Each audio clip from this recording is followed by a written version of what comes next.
La DINUM, c'est la Direction interministérielle du numérique.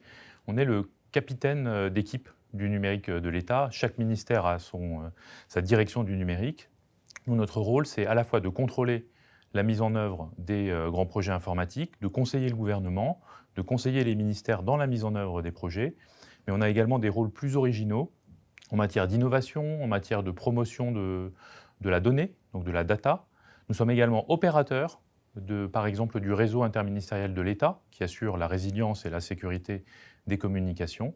On opère également des services numériques. Et enfin, un dernier rôle, nous sommes un fonds d'investissement interne, puisque nous finançons les projets des ministères. Donc, comme vous le voyez, un rôle extrêmement diversifié pour cette direction interministérielle du numérique. Le programme Tech.gouv, c'est le fer de lance de la transformation numérique de l'État. Il a été construit avec l'ensemble des ministères. Il est réellement constitué de projets très concrets qui doivent tous déboucher entre 2021 et 2022 dans des domaines extrêmement différents, que ce soit l'identité numérique, la résilience des moyens et des services numériques, mais également la promotion de l'État comme employeur du numérique. C'est un des sujets extrêmement importants. France Connect, c'est une démarche assez originale en Europe et même dans le monde.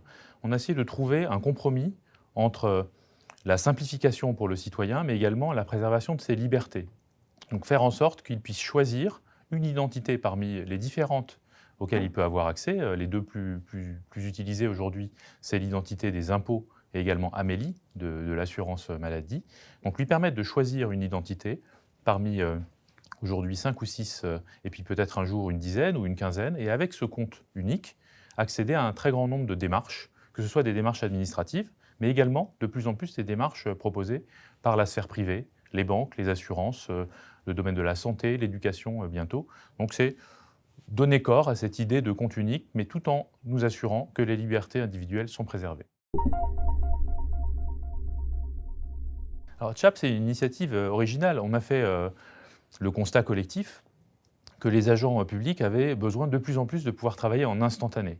Mais on n'allait pas les mettre sur les offres grand public internationales qui ne garantissent pas leur sécurité, qui ne garantissent pas en fait la sécurité des conversations, qui ne garantit pas non plus l'anonymat des personnes qui y accèdent.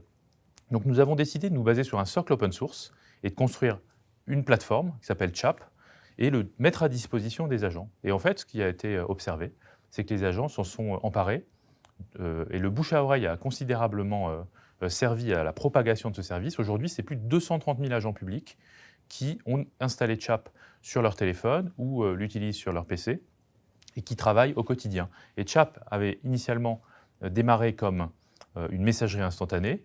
De plus en plus, ça va devenir un hub de communication sur lequel on va greffer d'autres services. On a fait le choix d'héberger CHAP sur le cloud interne de l'État. On a 2 clouds internes, un au ministère des Finances et un au ministère de l'Intérieur, donc ils sont opérés par des agents publics. Et CHAP est hébergé sur les serveurs du ministère de l'Intérieur, justement pour garantir la confidentialité, la sécurité, mais aussi la résilience pour l'ensemble des utilisateurs. La souveraineté numérique, pour moi, c'est avoir la liberté de choisir ses dépendances et d'en changer, et si on le souhaite, de réinternaliser. Et donc c'est vraiment ça le sujet, ce n'est pas la nationalité ou les capitaux de telle ou telle entreprise, c'est le rapport de force qu'on peut avoir avec les prestataires, les industriels, les éditeurs que l'on choisit, et d'une certaine manière la liberté d'en changer et de quitter ces prestataires. Et on voit bien que cet enjeu-là, il est majeur, en particulier en situation de crise, où il faut que l'État arrive à maintenir une certaine forme d'autonomie numérique. Je vois 2 sujets majeurs, la mise en œuvre de la stratégie Cloud au centre, mais également le développement de l'attractivité de l'État en tant qu'employeur du numérique, faire en sorte que les meilleurs éléments qui sortent d'école ou qui sont aujourd'hui employés dans des grandes entreprises aient envie de venir pendant quelques années aider l'État à relever ces challenges.